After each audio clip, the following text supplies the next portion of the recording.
देखिए चीज़ ये है कि प्रैक्टिस एंड प्रोसीजर एक्ट जब 2023 के अंदर आया था,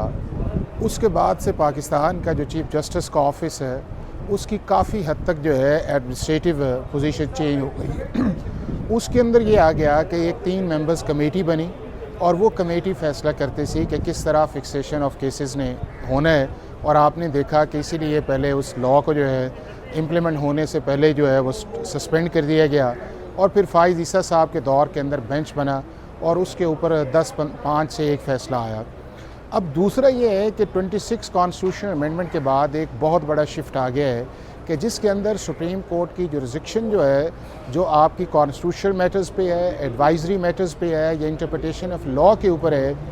या वो ऐसे सारे केसेस जो डिसाइडेड हो चुके हैं वो सारे के सारे अब कॉन्स्टिट्यूशनल बेंच को ट्रांसफ़र हो गए हैं, जो आर्टिकल 191A है।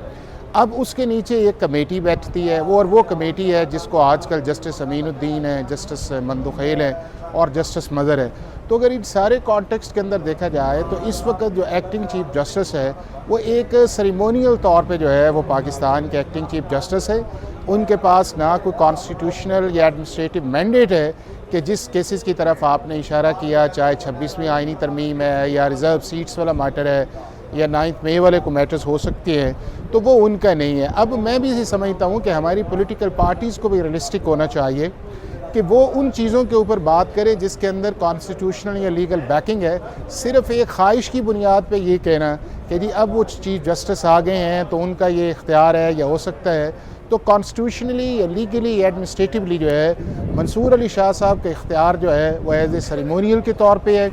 और जिस दिन मंडे को चीफ जस्टिस नए आएंगे वो दोबारा उसको अपना ऑफिस जो है वो रिज्यूम कर लेंगे। इस दौरान जो डे टू डे अफेयर्स है, चूँकि चीफ जस्टिस का ऑफिस जो है वो कभी भी वेकेंट जो है वो नहीं आता। अगर हाँ 26वीं आइनी तरमीम ना आती या प्रैक्टिस एंड प्रोसीजर एक्ट ना आता तो शायद जो बात की जाती है कि चीफ जस्टिस के पास पावर, चूँकि चीफ जस्टिस के पास एक्टिंग के पास वो सारी पावर्स मौजूद हैं जो चीफ जस्टिस ऑफ पाकिस्तान के पास है। अब चीफ जस्टिस ऑफ पाकिस्तान के पास एडमिनिस्ट्रेटिव पावर्स जो हैं केस फिक्सेशन की, वो प्रैक्टिस एंड प्रोसीजर के बाद एक कमेटी में चली गई हैं